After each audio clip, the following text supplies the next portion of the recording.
ओम शांति। मर्यादाओं को सिखाने वाली मीठी।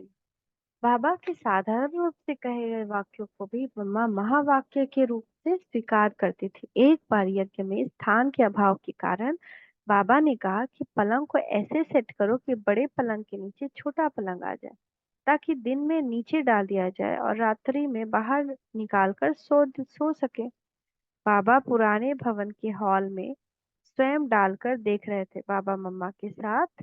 मैं भी वहां खड़ी थी। बाबा ने एक भाई को कहा, इस पलंग के नीचे ये पलंग डाल कर देखो। तो मुझे लगा कि ये पलंग इसके नीचे नहीं आएगा, और फट से मैंने बाबा को बोल दिया, बाबा ये पलंग इसके नीचे नहीं आएगा।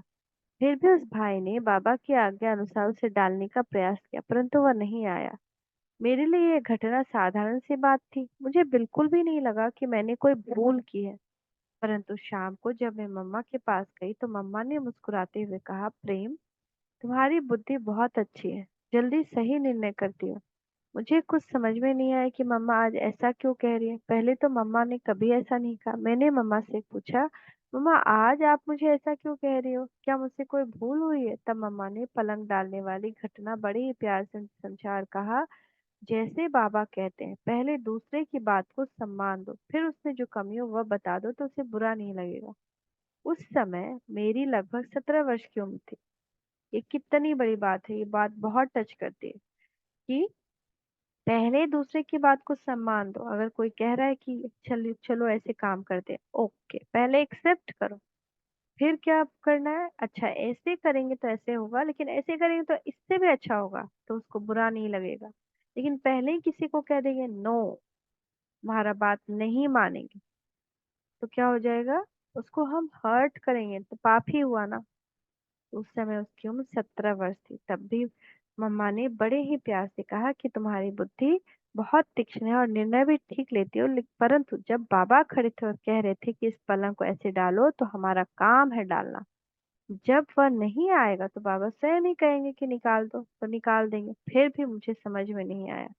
मैंने मम्मा से कहा कि आप स्पष्ट बताओ कि मेरी क्या भूल थी। तब मम्मा ने कहा, देखो, इस प्रकार बुद्धि को चलाने और बोलने का अभ्यास रहेगा तो आगे चलकर ऐसी स्थिति आ सकती है जो तुम्हें अपनी बुद्धि का अभिमान आ जाए कि देखो मेरी बुद्धि कितना ठीक निर्णय देती है।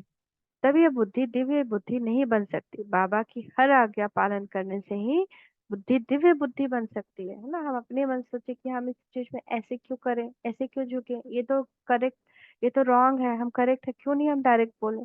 नहीं, जो बाबा ने विधि बताई है, जिस कर्म को जिस जिस तरीके से करना है उसी विधि से करेंगे तो ही हमारी दिव्य बुद्धि होगी, पाप कर्म नहीं बनेगा और भगवान की भी आशीर्वाद मिलेगी। तो उस घड़ी से लेकर मैंने ये संकल्प किया, बाबा जो कहेंगे बिना अपनी बुद्धि चला उसे जीवन में धारण करूंगी। इस घटना ने मेरे सोचने के तरीके को ही बदल दिया। मैंने कई बार यह अनुभव किया कि मम्मा से प्राप्त इस संस्कार के कारण हर परिस्थिति में पुरुषार्थ के मार्ग पर मैं सरल और संतुष्ट रही। जगत माता जगदीश्वरी। सन 1960 में जब मैं अंबाला में थी, तब मातेश्वरी जी का आगमन हुआ।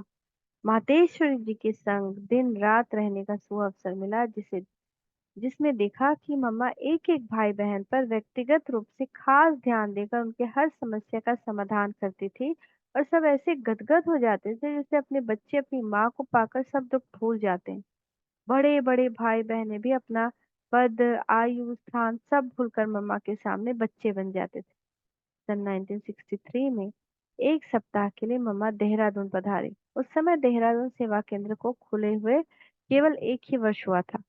बाबा के नए नए बच्चों की अथक पालना कर मम्मा ने उन्हें ज्ञान से, मधुर वाणी से ऐसे सिंचित किया कि वे आजीवन मम्मा की उस अथक सेवा को भूल नहीं पाए।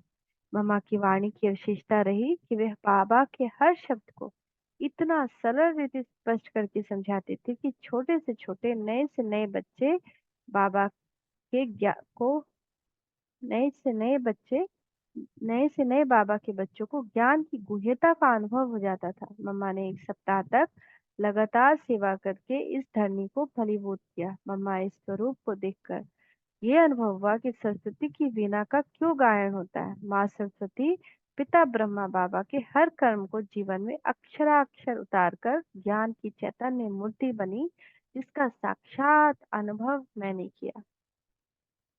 थैंक यू मम्मा, थैंक यू बाबा, थैंक यू। ओम शांति, ओम शांति, ओम शांति।